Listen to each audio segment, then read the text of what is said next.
नमस्कार, स्वागत है आपका आज की खबर में। मैं हूं आपके साथ महिमा शर्मा। बढ़ते छत्तीसगढ़ की बड़ी खबरों की ओर। प्रधानमंत्री नरेंद्र मोदी के जन्मदिन के अवसर पर अंबिकापुर के नगरीय निकाय क्षेत्र में स्वच्छता ही सेवा पखवाड़ा शुभारंभ किया गया, जिसमें गांधीनगर बाजार परिसर में श्रमदान किया गया। वहीं श्रमदान में सरगुजा सांसद, कलेक्टर बिलासपुर सहित अन्य अधिकारी और कर्मचारी उपस्थित रहे और स्वच्छता की शपथ ली। इसके बाद स्वच्छता रथ को जागरूकता के लिए हरी झंडी दिखाकर रवाना किया गया। हमारे केंद्रीय नेतृत्व ने मोदी जी के जन्मदिन से महात्मा गांधी जी के जन्मदिन तक को स्वच्छता पखवाड़ा घोषित किया है। उसी तारतम्य में हम लोगों ने सुबह नगर पंचायत लखनपुर के हमारी अध्यक्षा के मार्गदर्शन में वहाँ भी स्वच्छता का अभियान चलाया और यहाँ हमारे सभी सांसद जी, महापौर जी, सभी वरिष्ठों के साथ गांधीनगर में हाट बाज़ार में स्वच्छता का अभियान चलाकर वहाँ से रैली लेकर यहाँ आए थे। और साथ ही आज हमारे प्रधानमंत्री जी के द्वारा शहरी क्षेत्र के जिनका आवास कंप्लीट हो गया है, उनको आज आवास की चाबी प्रदान की गई है। हमारे नरेंद्र मोदी जी का जन्म दिवस के अवसर पर उन्होंने प्रधानमंत्री आवास जितने बने हुए हैं उनका आज गृह प्रवेश का कार्यक्रम कराया भुवनेश्वर से उन्होंने, और पूरे देश भर में 4 लाख से ज़्यादा ऐसे लोगों को मकान की चाबियां सौंपी है। और आने वाले जो लोग हैं जिनको मकान बनाने के लिए जो राशि नए स्वीकृतियाँ दी गई है, उनके लिए भी आज बीओटी सिस्टम में डीबीडी करके ट्रांसफ़र किया है, डायरेक्ट उनको खातों में ट्रांसफ़र हुआ है। तो ये बड़ा प्रोग्राम है और उन्होंने जो घोषणा करी है कि जो पहले से जैसे हमारे छत्तीसगढ़ में भी जो 18 लाख जो स्वीकृतियाँ थी, उसके अलावा अन्य जो 4 करोड़ की स्वीकृतियाँ जो देश में कहा था, उसमें लगभग 8 लाख से ज़्यादा की स्वीकृति केवल छत्तीसगढ़ में हो रही है। तो यहाँ के छत्तीसगढ़ के लोगों को भी उसका बहुत बड़ा लाभ मिले। अंबिकापुर में हवाई सेवाएं प्रारंभ होने वाली हैं। इसके चलते औद्योगिकीकरण, व्यवसाय और पर्यटन जैसी संभावनाओं को काफी बल मिलेगा। वहीं 72 सीटर टेस्टिंग फ्लाइट के उतारे जाने की सूचना प्राप्त होने के बाद पूर्व उप मुख्यमंत्री टीएस सिंहदेव ने अपना मत दिया है। इस पर उन्होंने कहा कि अलायंस एयर की इस सेकेंड टेस्टिंग फ्लाइट के बाद अंबिकापुर में शीघ्र नियमित विमान सेवा प्रारंभ होने की उम्मीद है। बहुत खुशी की बात है कि आज कई वर्षों से जो मांग थी और लोगों को जो उम्मीद थी वो जगी है फिर से, और नियमित विमान का ये अंतिम जो पड़ाव था वो भी पूरा हो गया। अलायंस एयर का आज कमर्शियल फ़्लाइट 72 सीटर आई और सफलता में उनका टेस्ट हुआ है और उम्मीद है कि बहुत जल्द अब हमको नियमित विमान सेवा मिलेगी। मुझे जानकारी पूर्व मुख्यमंत्री टीएस सिंहदेव जी के माध्यम से मिली कि आज ट्रायल आ रहा है। तो जो जानकारी मिली है उसमें यह है कि रायपुर, अंबिकापुर और बनारस और विशाखापट्टनम भी जुड़ सकता है, ऐसी जानकारी हम लोगों को आज एयरपोर्ट में अधिकारियों से बातचीत करने में जानकारी मिली। देखिए अब बहुत जल्द जब चालू होगी तो कहाँ कहाँ की सेवाएं हमको मिलती है, लेकिन अब उम्मीद जगी है कि बहुत जल्द हमको नियमित विमान का हम सरगुजा वासियों को लाभ मिलेगा। अंबिकापुर में माइक्रो फाइनेंस कंपनी के दबाव के चलते बुजुर्ग की जान चली गई। दरअसल मृतक ने फाइनेंस कंपनी से लोन लिया था, लेकिन आर्थिक स्थिति ठीक नहीं होने पर कुछ महीनों से लोन की किस्त की नहीं भरपाई कर पा रहा था, जिसके चलते फाइनेंस कंपनी के एजेंटों द्वारा बार बार किस्त जमा करने के लिए दबाव बनाया जा रहा था, जिससे परेशान होकर बुजुर्ग ने जहर खा लिया। वहीं इलाज के दौरान बुजुर्ग की मौत हो गई, जिसके बाद गांधीनगर पुलिस ने दोषियों पर कार्रवाई करने की बात कही है।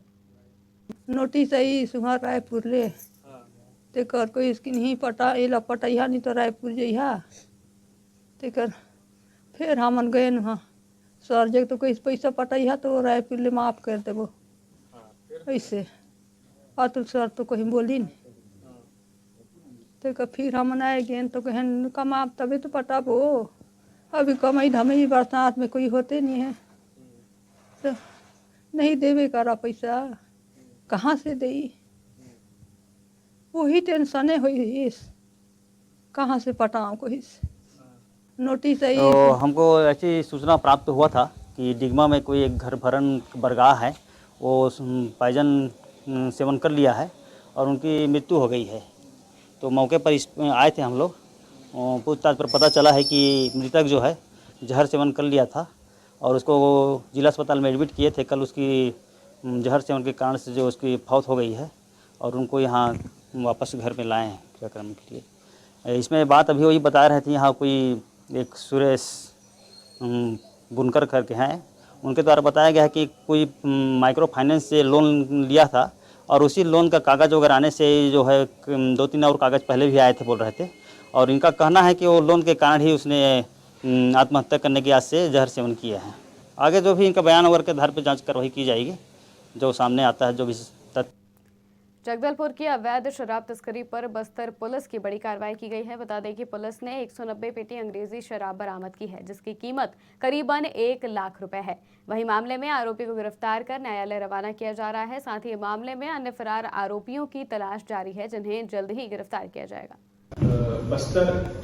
जिला बस्तर में थाना कोतवाली क्षेत्र में ग्राम आसना में कल रात एक बड़ी कार्रवाई की गई, जिसके अंदर अवैध शराब करीबन 190 पेटी, जो कि लगभग कीमत 12,82,000 के आसपास है, वो कल सीज की गई है।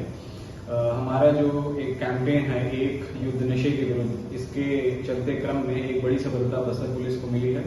आने वाले हमने देखा गया जैसे कि हम काफ़ी बड़ी कार्रवाई कर रहे हैं नशे के खिलाफ, जैसे कि गांजा हो गया, बहुत सारा गांजा सीज हुआ है, कुछ गोली टैबलेट्स, कोरेक सिरप, और इसमें चलते क्रम में हमें एक बहुत अच्छी सफलता अभी शराब को लेकर भी मिली है।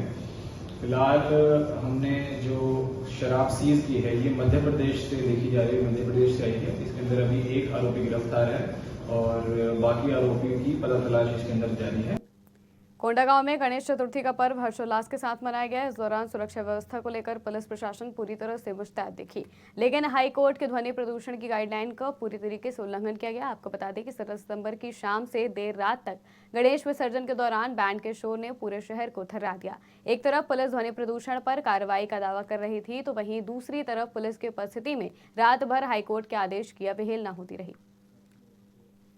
बैकुंठपुर में आज कलेक्ट्रेट सभा कक्ष में रेड क्रॉस सोसाइटी की बैठक हुई, जिसमें कलेक्ट्रेट ने रेड क्रॉस की गतिविधियों, सदस्यता अभियान, रेड क्रॉस दवा दुकान, ब्लड सेंटर, एम्बुलेंस के संचालन, निश्चय मित्र अभियान सहित कई विषयों में चर्चा की। साथ ही बैठक में नवनियुक्त सदस्यों को शॉल श्रीफल देकर सम्मानित किया गया। वहीं साथ ही अधिक से अधिक सदस्य बनाने हेतु प्रेरित करने को कहा गया। महासमुंद में स्वच्छ भारत मिशन के 10वें वर्षगांठ के अवसर पर जिले में 17 सितंबर से लेकर 2 अक्टूबर तक स्वच्छता ही सेवा 2024 कार्यक्रम का आयोजन किया गया।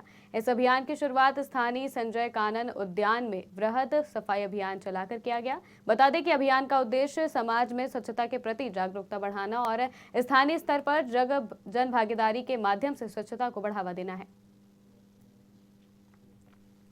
मुंगेली के एसआई के ऊपर अवैध शराब की बिक्री करने का दबाव बनाने और उसके एवज में कमीशन मांगने का गंभीर आरोप लगाया गया है। बता दें कि युवक ने एसआई पर गंभीर आरोप लगाया है कि अवैध रूप से शराब बिक्री करने और उन्हें कमीशन देने से मना करने पर एसआई ने कॉलर पकड़कर गाली गलौज की। इसे लेकर युवक ने पुलिस में शिकायत कर एसआई के विरुद्ध कार्रवाई करने की मांग की है। वहीं पुलिस अधीक्षक ने इस मामले में कहा कि शिकायत मिली है, जिस पर जाँच की जा रही है। जाँच के जो तथ्य सामने आएंगे उसके मुताबिक कार्रवाई की जाएगी। अभी एक किसी व्यक्ति द्वारा शिकायत दिया गया है कि उनके विरुद्ध जातिगत गाली गलौज किया गया है। उसके आधार पे भी उसकी जांच की जा रही है। अभी वो जांच में है, तो जो भी इसमें आती है उसके अनुसार इसमें आगे कहा जा सकता है। छत्तीसगढ़ के सरगुजा में छत्तीसगढ़ आर्म्ड फोर्स के जवान ने खाने के दौरान मिर्च नहीं देने पर सर्विस राइफल से फायरिंग कर दी। इस दौरान एक जवान की मौत गोली लगने और दूसरे की मौत सदमे से हो गई। वहीं 2 जवान घायल हो गए हैं। इनमें से एक के दोनों पैरों में बुलेट लग गई है। हालांकि पुलिस मामले की कार्रवाई कर रही है। भुटाई मोड़ हमारा चुनचुना पंदाग इलाके में एक सीएफ का कैंप है। वहाँ सुबह 11 बजे आरक्षक अजय सिदार द्वारा अपने साथी आरक्षकों पर गोलीबारी की गई, जिसमें 2 आरक्षकों की रुपेश पटेल एवं संदीप पांडे 2 की मृत्यु हुई है और इसके अतिरिक्त 2 आरक्षक सामान्य रूप से घायल हैं। घायल आरक्षकों की स्थिति वर्तमान में खतरे से बाहर है। वर्तमान में दोनों आरक्षकों को कुश्मी में भर्ती कराया गया है और दोनों की स्थिति सामान्य है। भुटाई छत्तीसगढ़ की खबरों में फिलहाल इतना ही। देश और दुनिया की तमाम खबरों के लिए देखते रहिए आज की खबर।